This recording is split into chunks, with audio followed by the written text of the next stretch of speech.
औज़ बिल्लाहि मिनश शैतानिर रजीम बिस्मिल्लाहिर रहमानिर रहीम रब्बे ज़िदनी इल्मा।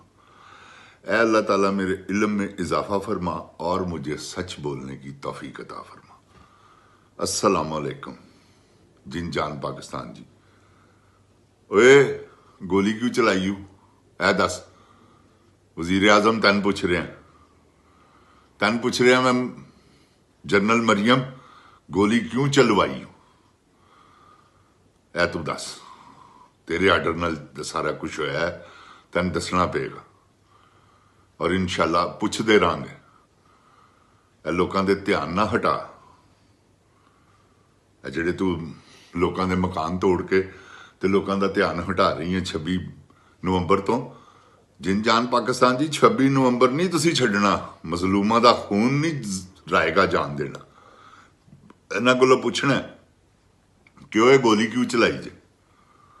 ते जिन जान पाकिस्तान जी अल्लाह ताला दी मेहरबानी नाल इंशाल्लाह इमरान खान आ रहा जी। कोई दुनिया की ताकत नहीं उन्हें रोक सकती, क्योंकि उन्हें पता लग गया सिपा सलार नूं भी, पाक फौज नूं भी पता लग गया। पाक फौज तो मुराद मेरा है, मेरा फौज नाल कोई दुश्मनी नहीं। फौज मेरी अपनी है, सारी जिंदगी मैं जिंदाबाद जिंदाबाद करता रहा। 14 अगस्त ते भी ते 6 सितंबर नूं भी बार्डरां ते जाके ते पता नहीं किथे किथे जाके पाक फौज नूं खराजे तहसीन पेश करते रहे। ते हुण फौज साडी अवाम ते साडे ते ही गोली चला देवे यार, ते किड्डी बुरी गल है। इस करके फौज नाल थोड़ी जी अवाम दी थोड़ी जी कि इस वेले जनरल साहब ने बाजवा ऐसी बुनियाद बन गए, क्योंकि मरजई सी बद्दा पुत्र जिहड़ा अपनी वजाहत भी पेश करता रहा। मुसलमान आदमी का काम नहीं गा एडा वड्डा जालम होवे। अरशद शरीफ नूं सब तो पहले उही मरवा के गया, उन्हें ही सारे आर्डर है सन, उन्हें ही जिले शाह मरवाया। उस तो बाद तुहाडे सामने है जिन जान पाकिस्तान जी जो कुछ हो रहा पाकिस्तान च। 26 नवंबर नूं सलाटर हाउस च बकरे नहीं इस तरह जिबा होंदे जिस तरह इन्होंने गोलियां लोगों के बच्चों के दिमागां च मार दी। इन्होंने शर्म नहीं आई, मरियम नवाज नूं शर्म नहीं आई है प्लानिंग करते हैं। तू एडी जालम औरत हैगी है मरियम, तू खुदा नूं की जवाब देंगी? अजकल फिर तेरा लहजा जिहड़ा वा, तू अजकल फिर उही गल हम हुक्मरान खानदान। अब बच खुदा दे कहर कोलों डैन औरत मां बन के डैन बन गई है। लोगों ने मकान तोड़ने शुरू करते, आ गई जे कौम दी मां आ गई। तू मां है एडी ब्यूटीफुल मां, तौबा इस्तगफार। तू मावा वाली को करतूत हैगी तेरी। पहले तो यह छड्डना उत्थे जाके जड़ा 9-9 करोड़ रुपये अपने मूँह ते लवानी है इस अवाम का। 3-3 करोड़ रुपये दे टायर मैचिंग पोशिशां अब्बा जी का माल है, यह अवाम का माल है। इस तरह अवाम दे माल वंगर खर्च कर 2 अरब रुपया देता ही उन्होंने DGSP ISPR नूं की कि उन्हें तेरे आके हक च तकरीर की थी, हुकूमत के हक च बोलिया वा, तुसीं उन्होंने नाल ही आई करके थब्बी लाई।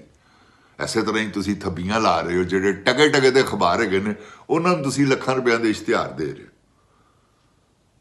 तो तुसीं कौम का पैसा तुहाडी बेबे का नहीं गा। कोई शर्म हया करके खर्च करो इनू। कोई तुसीं मां दियां टूमां वेच के नहीं लियाए। अवाम भुखी मर गई है।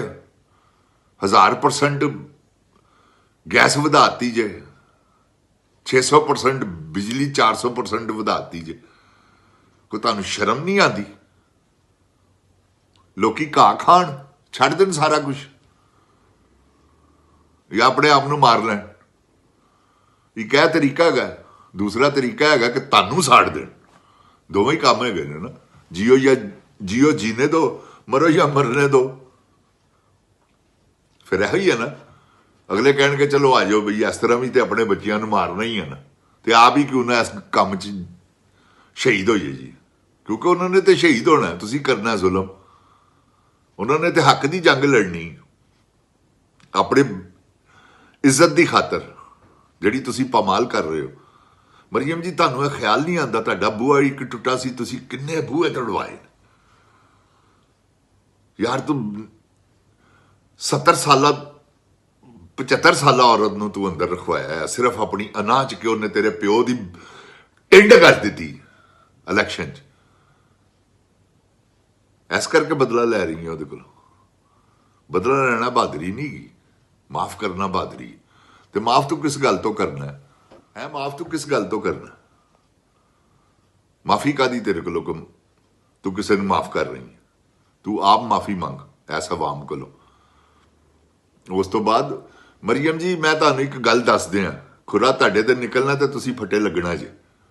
ਇਹ ਮੈਂ ਤੁਹਾਨੂੰ ਦੱਸ ਦੇਵਾਂ, ਤੁਸੀਂ ਇਨਸ਼ਾਅੱਲਾ ਫੱਟੇ ਲੱਗਣਾ। ਤੁਹਾਡੀ ਸਜ਼ਾਏ ਮੌਤ ਤੁਹਾਡੀ ਬਾਕੀ ਜ਼ਿੰਦਗੀ ਜੇਲ੍ਹ 'ਚ ਗੁਜ਼ਰਨੀ, ਕਿਉਂਕਿ ਔਰਤ ਹੋ ਕੇ ਸ਼ਾਇਦ ਤੁਹਾਨੂੰ ਸਜ਼ਾਏ ਮੌਤ ਨਾ ਹੋਵੇ, ਲੇਕਿਨ ਇਹ ਜ਼ਰੂਰ ਹੋਏਗਾ ਕਿ ਬਾਕੀ ਜ਼ਿੰਦਗੀ ਚਲੋ ਜੇਲ੍ਹ 'ਚ। ਫਿਰ ਉੱਥੇ ਇਸਤਰੀ ਕਰਨਾ ਫਰਾਈਂਗ ਪਾਨ। ਦੇਖੋ ਨਾ ਤੁਹਾਡੇ ਕੋਲ ਫਰਾਈਂਗ ਪਿਨ ਵੀ ਹੈਗਾ ਸੀ, ਫਰਾਈ ਪਾਨ, ਜਿਹਦੇ 'ਚ ਤੁਸੀਂ ਗਰਮ ਕਰਦੇ ਰਹੇ ਹੋ, ਉਹਨੂੰ ਸੇਕ ਕੇ ਤੇ ਇਸਤਰੀ ਕੱਪੜੇ ਕਰਦੇ ਰਹੇ ਹੋ ਹੈ। ਤੇ ਇਮਰਾਨ ਖਾਨ ਕੋ ਕੀ ਹੈਗਾ? ਉਤੋਂ ਉਹਨੂੰ 35 ਲੱਖ ਰੁਪਏ ਦਾ ਖਾਣਾ ਉਹਨੂੰ ਖਵਾਤਾ ਹੀ। ਕਿੱਡੀ ਤੂੰ ਬੱਦੀ ਪੁੱਤਰ ਹੈ। ਵੈਸੇ ਇਹ ਤੇਰਾ ਹੀ ਬਿਆਨ ਹੈਗਾ। ਉਹ ਇੱਕੋ ਕੀ ਉਹਦਾ ਨਾਂ ਹੈ ਬਗੈਰਤ ਦੇ ਬੱਚੇ ਦਾ, ਉਹਨੇ ਕੁਰਾਨ ਤੇ ਹੱਥ ਰੱਖ ਕੇ ਕਹਿਤਾ ਕਿ ਜੀ ਮੈਂ ਜਿਸ ਦਿਨ ਇਮਰਾਨ ਖਾਨ ਨੂੰ ਸਜ਼ਾ ਹੋਈ ਹੈ, ਇਮਰਾਨ ਖਾਨ ਪਰੇਸ਼ਾਨ ਸੀ। ਹਸਨ ਅਯੂਬ, ਉਹ ਤੇਰੇ ਮੂੰਹ ਤੇ ਲਾਨਤ ਹੋਏ ਬਗੈਰਤ ਦੇ ਪੁੱਤਰਾ। ਤੂੰ ਇਹ ਬਿਆਨ ਦੇਣ ਵਾਲਾ ਸੀ ਜਿਹੜਾ ਤੂੰ ਦਿੱਤਾ, ਇਹ ਗੱਲ ਕਹਿਣ ਵਾਲੀ ਸੀ। ਉਤੋਂ ਕੱਢ ਕੇ ਤੇ ਆਏ ਤੇ ਇਹ ਜੀ ਮੈਂ ਆਇਤ ਤੇ ਹੱਥ ਰੱਖ ਕੇ ਕੁਰਾਨੇ ਪਾਕ ਤੇ ਹੀ ਹੱਥ ਰੱਖਿਆ ਨਾ। ਤੂੰ ਤੇਰੀ ਮਾਂ ਜੰਮਣ ਵਾਲੀ ਤੇ ਲਾਨਤ, ਤੇਰੇ ਪਿਓ ਤੇ ਲਾਨਤ, ਬੇਗੈਰਤਾ। ਤੂੰ ਐਸਾ ਬੇਸ਼ਰਮ ਆਦਮੀ ਕਿ ਤੂੰ ਇਹ ਗਰੰਟੀ ਦੇ ਰਿਹਾ ਮੈਂ ਕਿ ਜੀ ਇਮਰਾਨ ਖਾਨ ਹੌਸਲੇ। ਉਹ ਫਿਰ ਕੈਦ ਹੋਈ ਸੀ, ਉਹ ਕਹਿੰਦਾ ਹੋਇਆ ਤੇ ਕੀ ਹੈ? ਬਾਦਿਆ ਪੁੱਤਰਾ, ਤੈਨੂੰ 10 ਦਿਨ ਕੈਦ ਕਰਾਂਗੇ ਤੇ ਤੇਰੀ ਮਾਂ ਮਰ ਜਾਣੀ। ਤੂੰ ਤਗੜਾ ਯਾ ਬਗੈਰਤ ਦੇ ਬੱਚੇ। ਇਹ ਤੂੰ ਜਿਹੜਾ ਬਿਆਨ ਦਿੱਤਾ ਹੈ ਨਾ ਕੁਰਾਨੇ ਪਾਕ ਤੇ ਹੱਥ ਰੱਖ ਕੇ, ਫਿੱਟੇ ਮੂੰਹ ਤੇਰੇ ਖੰਜ਼ੀਰ ਦਾ ਗੋਸ਼ਤ ਖਾਣ ਤੇ, ਕਿਉਂਕਿ ਖਾਣਾ ਤੇ ਤੂੰ ਹੈ। ਜੇ ਅਗਰ ਤੂੰ ਨਾ ਲਿਫਾਫਾ ਲੈਂਦਾ ਹੋਵੇ ਤੇ ਬਦਨੀ ਦੇ ਬੱਚਿਆ ਕਦੀ ਵੀ ਇਹੋ ਜਿਹੀ ਗੱਲ ਨਾ ਕਰੇ। ਕਿਸੇ ਅਵਾਰਾ ਗਾਂ ਦੇ ਬੱਚੇ। ਜਿਨ ਜਾਨ ਪਾਕਿਸਤਾਨ ਜੀ, ਇਸ ਕਰਕੇ ਗਰਮੀ ਆਂਦੀ ਹੈ, ਖਾਰ ਆਂਦੀ ਹੈ ਕਿ ਤੁਸੀਂ ਬਗੈਰ ਤੋਂ ਕੁਛ ਤੇ ਹਿਆ ਕਰੋ। ਇਹ ਤੁਸੀਂ ਸਾਫੀ ਹੋ, ਤੁਹਾਡੀ ਸਾਫਤ ਤੇ ਲਾਨਤ, ਬੇਸ਼ਰਮ ਦਿਓ ਬੱਚਿਓ। ਤੁਹਾਨੂੰ ਤਾਂ ਲਟਕਾ ਦੇਣਾ ਚਾਹੀਦਾ ਡੀ ਚੌਕ ਦੇ ਵਿੱਚ, ਨੰਗਿਆਂ ਕਰਕੇ ਤੁਹਾਨੂੰ ਸਲੀਪਰ ਮਾਰੇ ਤੇ ਸਾਰੀ ਦੁਨੀਆ ਵੇਖੇ ਕਿ ਹਾਂ ਤੁਹਾਨੂੰ ਕੁਛ ਹੋ ਰਿਹਾ। ਦੇਖੋ ਨਾ ਪੀਕਾ ਕਾਨੂੰਨ ਆਇਆ ਨਾ, ਅਗਲੇ ਨੇ ਢੱਕਣ ਲਾ ਦਿੱਤਾ ਤੁਹਾਨੂੰ। ਤੇਰੇ ਵਰਗੇ ਬਗੈਰਤਾਂ ਨੇ ਲਵਾਇਆ। ਫੇਕ ਨਿਊਜ਼ ਆਇਆ, ਫੇਕ ਨਿਊਜ਼ ਨਹੀਂ ਜਿਹੜੀ ਤੂੰ ਇਹ ਦਿੱਤੀ ਹੈ ਕਿ ਜੀ ਇਮਰਾਨ ਖਾਨ ਪਰੇਸ਼ਾਨ ਸੀ। ਜਾ ਤੇਰੀ ਜੰਮਣ ਵਾਲੀ ਤੇ ਲਾਨਤ। ਜਿਸ ਦਿਨ ਤੈਨੂੰ ਬੇਟਾ ਕੈਦ ਕਰਾਂਗੇ ਨਾ, ਐਵੇਂ 8-10 ਦਿਨ ਵਾਸਤੇ ਤੂੰ ਅੰਦਰ ਜਾ, ਦੇਖਦੇ ਆ। ਮੈਂ ਤੇ ਭੁੱਲ ਗਿਆ ਸੀ, ਅੱਜ ਐਵੇਂ ਯਾਦ ਆ ਗਿਆ ਗੱਲਾਂ 'ਚ ਕਿ ਇਹ ਦੇਖੋ ਨਾ, ਆ ਗਈ ਹੈ ਸਭ ਦੀ ਮਾਂ ਆ ਗਈ ਹੈ। ਇਹ ਉਹਦੀ ਕਰਤੂਤ ਹੈ। ਜਨਰਲ ਮਰੀਮ ਛਾ ਗਈ ਹੈ। ਇਹ ਦੇਖੋ ਨਾ, ਇਹੋ ਜਿਹੇ ਕੰਮਾਂ 'ਚ ਛਾ ਰਹੀ। ਲੋਕਾਂ ਦੇ ਮਕਾਨ ਤੋੜ ਕੇ, ਬਿਲਡਿੰਗਾਂ ਤੋੜ ਕੇ, ਲੋਕਾਂ ਦੇ ਕਾਰੋਬਾਰ ਰੇੜੀਆਂ ਤੋੜ ਕੇ ਧਿਆਨ ਹਟਾ ਰਹੀ ਹੈ ਕਿ ਮੇਰੇ ਜਿੰਦ ਜਾਨ ਤੇ, ਕਿਉਂਕਿ ਇਹਦੀ ਜਿੰਦ ਜਾਨ ਤੇ ਸਿਪਾਹ ਸਲਾਰ ਸਾਹਿਬ ਨੇ ਨਾ ਇਸ ਵੇਲੇ, ਜਨਰਲ ਸਾਹਿਬ ਨੇ ਇਹਦੀ ਜਿੰਦ ਜਾਨ। ਜਨਰਲ ਸਾਹਿਬ ਇਸ ਵੇਲੇ ਜਿੰਦ ਜਾਨ ਹੋਏ ਨੇ ਤੇ ਉਹਨੇ ਜਨਰਲ ਸਾਹਿਬ ਦਾ ਡਿਫੈਂਡ ਕੀਤਾ। ਇਹ ਡਿਫੈਂਡ ਕਰ ਰਹੀ ਹੈ ਕਿਉਂਕਿ ਅਖੀਰ ਨਜ਼ਲਾਂ ਤੇ ਉਹਨਾਂ ਤੇ ਹੀ ਡਿੱਗਣਾ ਹੈ ਨਾ, ਕਿ ਜਿਹੜੇ ਪਾਕਿਸਤਾਨ ਦੇ ਅਸਲ ਮਾਲਕ ਨੇ, ਮੁਹਾਫਜ਼ ਨਹੀਂ ਹੈ, ਮਾਲਕ ਹੈਗੇ ਨੇ ਜਿੰਦ ਜਾਨ ਪਾਕਿਸਤਾਨ ਜੀ।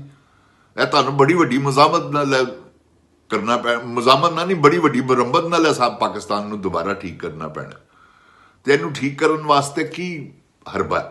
ਉਹ ਇਹੋ ਹੀ ਬਾਹਰ ਨਿਕਲੋ, ਪੁਰਅਮਨ ਇਹੋ ਜਿਹੇ ਤਜਾਜ ਕਰ ਦਿਓ ਕਿ ਬੰਦ ਕਰ ਦਿਓ ਹਰ ਚੀਜ਼, ਔਰ ਲਿਖੋ ਉੱਤੇ ਅਸਤੀਫਾ ਦਿਓ ਜਨਰਲ ਸਾਹਿਬ, ਮੁਹਤ 'ਚ ਆਇਆ ਹੈ ਤੂੰ, ਬਰਬਾਦ ਕਰਤੇ ਹੀ ਪਾਕਿਸਤਾਨ। ਰਿਟਾਇਰ ਆਦਮੀ, ਸਾਰਿਆਂ ਰਿਟਾਇਰਾਂ ਨੂੰ ਵੀ ਨਾਲ ਲੈ ਆਏ ਆ ਕਿ ਤਾਂ ਕਿ ਉਹ ਵੀ ਤੇਰੇ ਵਰਗੀਆਂ ਬਦਕਾਰੀਆਂ ਕਰਦੇ ਰਹਿਣ, ਤੇਰੇ ਵਰਗੀਆਂ ਹਰਕਤਾਂ ਕਰਦੇ ਰਹਿਣ ਜੋ ਤੁਸੀਂ ਚਾਹੋ। ਆਇਨ ਨੂੰ ਫਿੱਟੇ ਮੂੰਹ ਤੁਹਾਡਾ, ਆਇਨ ਹੀ ਨਹੀਂ ਰਹਿਣ ਦਿੱਤਾ ਜੀ, ਅਦਾਲਤਾਂ ਹੀ ਨਹੀਂ ਰਹਿਣ ਦਿੱਤੀਆਂ। ਸੁਪਰੀਮ ਕੋਰਟ ਦੇ ਜੱਜ ਫਾਰਗ, ਉਹ ਜੱਜ ਤੇ ਹੈ ਹੀ ਬਗੈਰ ਸਨ, ਉਹ ਫਾਰਗ ਹੋਏ ਨੇ ਤੇ ਚੰਗਾ ਹੀ ਹੋਇਆ, ਕਿਉਂਕਿ ਉਹਨਾਂ ਨੇ ਕੀਤਾ ਕੀ ਅੱਜ ਤੱਕ? ਕੋਈ ਇੱਕ ਫੈਸਲਾ ਨਹੀਂ ਕੋਈ ਐਸਾ ਹੈਗਾ ਤਰੀਕਾ ਤੇ ਤਰੀਕਾ ਤਰੀਕਾ ਤੇ ਤਰੀਕਾ। ਉਹ ਬਦਨੀ ਦਿਓ ਪੁੱਤਰੋ, 3 ਮਹੀਨਿਆਂ 'ਚ ਫੈਸਲਾ ਕਰੋ। 2 ਬੰਦੇ ਨੇ, ਇੱਕ ਸੱਚਾ ਇੱਕ ਝੂਠਾ। ਤੁਹਾਨੂੰ ਇਹ ਹੀ ਨਹੀਂ ਪਤਾ ਲੱਗ ਰਿਹਾ ਤੁਹਾਡੇ ਤੇ ਲਾਨਤ ਤੁਹਾਡੀ ਜੰਮਣ ਵਾਲੀ ਤੇ, ਕਿ ਸੱਚਾ ਕੌਣ ਹੈ ਤੇ ਝੂਠਾ ਕੌਣ ਹੈ। ਲਿਆਓ 2 ਮਿੰਟਾਂ 'ਚ ਪਤਾ ਲੱਗ ਜਾਂਦਾ ਇਹ ਬੰਦਾ ਸੱਚ ਬੋਲ ਰਿਹਾ, ਬੰਦਾ ਝੂਠ ਬੋਲ ਰਿਹਾ। ਤੁਸੀਂ ਇਹ ਹੀ ਨਹੀਂ ਅੰਦਾਜ਼ਾ ਲਾ ਸਕਦੇ ਤੇ ਫਿਰ ਇਸ ਮਨਸਬ ਤੇ ਬਹਿਣ ਦਾ ਤਰੀਕਾ ਕਿਉਂ ਬੈਠੇ? ਜਾਓ ਜਾ ਕੇ ਆਪਣੀਆਂ ਬੁੱਢੀਆਂ ਦੀਆਂ ਮਾਲਸ਼ਾਂ ਕਰੋ, ਬਸ਼ਰਮ ਆਦਮੀ ਬਗੈਰ ਤੋਂ। ਜੋ ਪਾਕਿਸਤਾਨ ਦੀ ਬਿਊਰੋਕਰੇਟ ਹੈ, ਜੋ ਪਾਕਿਸਤਾਨ ਦਾ ਜਿੰਨੇ ਅਦਲੀ ਹੈ, ਸਭ ਬਦਨੀ ਦੇ ਬੱਚੇ। ਜਿਨ ਜਾਨ ਪਾਕਿਸਤਾਨ ਜੀ, ਇਹ ਮੈਂ ਤੁਹਾਨੂੰ ਹਕੀਕਤ ਕਹਿ ਰਿਹਾ ਜੀ, ਇਹ ਸਭ ਬਦਨੀ ਦੇ ਬੱਚੇ ਹੈਗੇ ਨੇ। ਇਹ ਜਿਹੜਾ ਮਨਸੂਰ ਅਲੀ ਸ਼ਾਹ, ਇਹ ਉਹੀ ਬੰਦਾ ਜੀ ਜਿਹਨੇ ਸ਼ੈਲਟਰ ਦਿੱਤਾ ਸੀ ਕਾਜ਼ੀ ਨੂੰ, ਤੇ ਕਾਜ਼ੀ ਆ ਕੇ ਹਲਟ ਫੇਰ ਗਿਆ। ਪਾਕਿਸਤਾਨ ਬਰਬਾਦ ਕਰਵਾਉਣ 'ਚ ਮਨਸੂਰ ਅਲੀ ਸ਼ਾਹ ਵੀ ਗਾ ਜੀ, ਇਹ ਵੀ ਮੈਂ ਤੁਹਾਨੂੰ ਦੱਸਾਂ। ਅਤਰ ਮਿਨ ਅੱਲਾ, ਉਹ ਬਗੈਰਤ ਦੇ ਪੁੱਤਰ ਨੇ 50 ਰੁਪਏ ਦੇ ਸਟਾਂਪ ਦੇ ਉੱਤੇ ਕਹਿੰਦਾ ਵਾ ਗਰੰਟੀ ਦੇ ਦਿਓ ਕਿ ਜ਼ਿੰਦਾ ਰਹੇਗਾ। ਜਾਂ ਤੇਰੀ ਜੰਮਣ ਵਾਲੀ ਤੇ ਵੀ ਲਾਨਤ। ਜਿਨ ਜਾਨ ਪਾਕਿਸਤਾਨ, ਸਾਡੇ ਕੋਲੋਂ ਕਿਸੇ ਦੀ ਮਾਫੀ ਨਹੀਂ ਗਈ, ਆਪਣੀ ਨਹੀਂ ਮਾਫੀ ਗਈ, ਤੇ ਬਾਕੀ ਕੀ ਰਹਿ ਗਿਆ? ਤੁਹਾਨੂੰ ਆਪਣੀਆਂ ਕਮਜ਼ੋਰੀਆਂ ਵੀ ਦੱਸਾਂਗੇ ਕਿ ਕੀ ਅਸੀਂ ਵੀ ਬਦਕਾਰਾਂ ਦੀਆਂ ਹਰਕਤਾਂ ਕੀਤੀਆਂ। ਕੋਈ ਗੱਲ ਨਹੀਂ। ਜਿਨ ਜਾਨ ਪਾਕਿਸਤਾਨ ਜ਼ਿੰਦਾਬਾਦ, ਜਿਨ ਜਾਨ ਪਾਕਿਸਤਾਨ ਦੀ ਆਵਾਮ ਜ਼ਿੰਦਾਬਾਦ, ਜਿਨ ਜਾਨ ਇਮਰਾਨ ਖਾਨ ਜ਼ਿੰਦਾਬਾਦ। ਤੇ ਸਿਪਾ ਸਲਾਰ ਸਾਹਿਬ, ਗੋਲੀ ਕਿਉਂ ਚਲਵਾਈ ਜੇ ਇਹ ਦੱਸੋ। अस्सलाम वालेकुम जिन जान पाकिस्तान जी।